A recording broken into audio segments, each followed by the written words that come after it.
name is Kathleen Rea, and I've been running the Wednesday Dance Jam for 20 years without stop, every Wednesday. That was up until March 14th. Then COVID happened and everything shut down.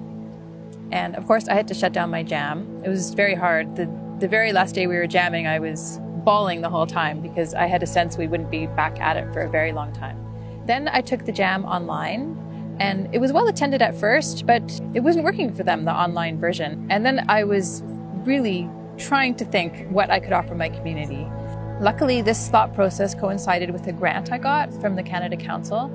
They gave my company $10,000 to adapt to COVID. So I used that $10,000 and I bought gymnastic cannons, gymnastic air barrels, 20 elastic loops, wooden dowels, plastic dowels. And the idea was to dance with these props because we weren't allowed to touch and dance with each other. And that some of the props you could touch through a 6-foot space. So if you have a dowel, you can still do lead and lag and play with rhythm and still dance with someone, although you're not touching them. And the same with the elastic loops as well. So we loop 2 together, which form a 12-foot loop. And there's lots of wonderful contact dances that people can still have at a physical distance. It was scary. I had been home for so many weeks and so isolated, and just to put myself out there again and to do something social and wondering if people would come. I was way more nervous than I usually would have thought I would have been, having been an experienced jam facilitator for 20 years. But the first day we ran it, I was so nervous. And it's the nervousness about whether I could keep my community safe. We have a pretty intense safety protocol for disinfecting props.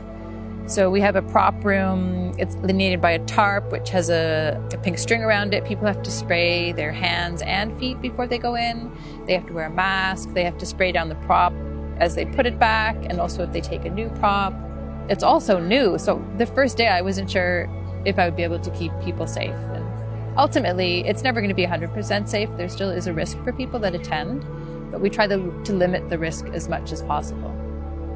One of the things I've realized is the joy of dancing outside. And I think in Toronto, we got so attached to our studios. And a lot of people have expressed how wonderful it is to be upside down in an inversion and look at the tree canopy, or to experience the changing seasons. And I think that will stick in our community. And I love the props because it's just so fun. It's like kids with toys. And contact dancers, I think, naturally take to toys like this. It's like, what can I do with this big blow-up air cannon? A lot of people who have come have expressed that yes, it's not contact dance, but it gives them the same feeling they get when they go to a jam. And I feel the same thing. It's this tactile relationship with props. We're dancing with something, and because it rolls or it spins, we're still following it. There's still a relationship that we're forming with it. And the props it's still a relationship is what I would say. We're all grieving because many of us can't touch, which means we can't do our form. But for me, this was a way that I could still do my practice and that I could still do an offering for my community. All I do is contact dance for my work, and it was all gone. And this is what helped me stay sane, is this offering. Because I still felt like I was giving something to my community and to myself.